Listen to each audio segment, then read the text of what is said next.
Good evening everyone. I'll be discussing about dyslipidemia guidelines. I'll be only mainly concentrating on the new changes in guidelines which were changed compared to the previous guidelines. Basically now it indicates that for every patient for coronary assessment, a calcium score assessment with a CT angiogram, assessment by a carotid or a femoral artery plaque burden, measuring lipoprotein A levels, and in patients with hypertriglyceridemia generally they suggest adding a polyunsaturated fatty acids if the triglyceride levels are more than 150 to 500. These are the new guidelines which are changed from the prior one. So what are the changes compared from the prior guidelines? Prior guidelines actually in patients with hypertriglyceridemia, where patients have diabetic patients with high triglycerides and obesity, it is better to measure, because if the triglycerides levels are high, you will not be able to concentrate on LDL. ApoB levels are better rather than using a non-HDL target.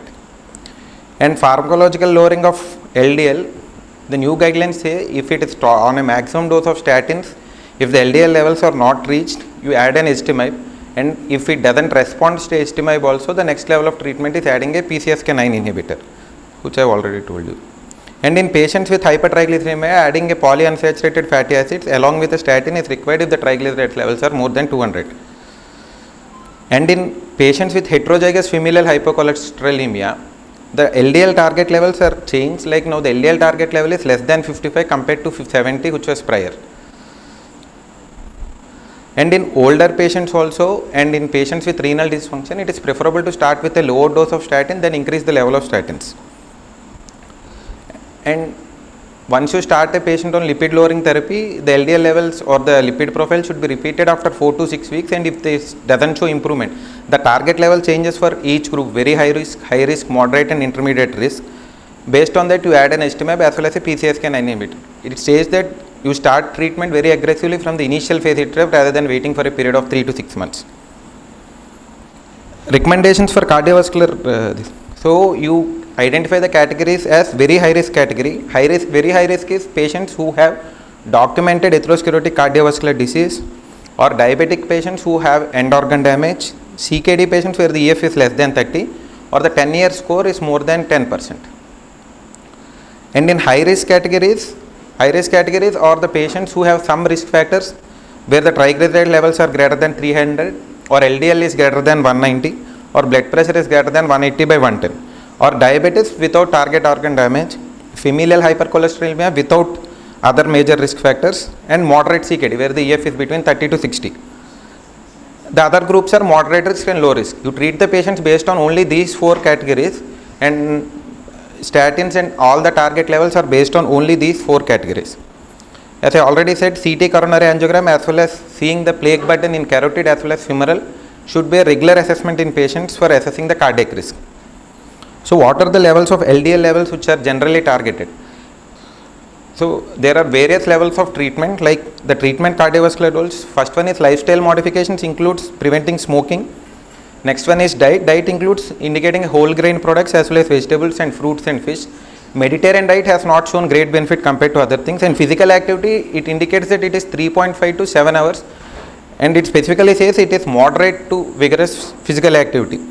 And BMF about 20 to 25, and a blood pressure target of 140 by 90, and it can go as low as 100 by 70 if the patient tolerates it. And LDL levels is basically first level of target is only LDL levels. LDL levels target is basically based on the risk category. If they are very high risk group, the target is less than 55 or 50% decrease from the baseline.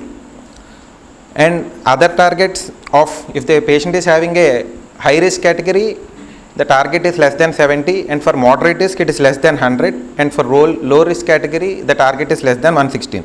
The other things which you can target are non-HDL, ApoB levels, triglycerides, and diabetes. Diabetes HbA1c of less than 7, and ApoB levels are 65, 80 and 100 respectively for high risk, very high risk, high and moderate risk.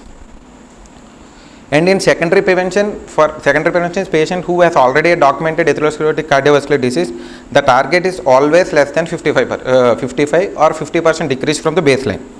And if they don't respond to a maximum tolerated dose of statin, add an ezetimibe, then a PCSK9 inhibitor. Of all lifestyle changes which show maximum impact on the lipid levels are stopping alcohol, remaining levels almost have a similar effect. and physical exercise has very minimal effect actually.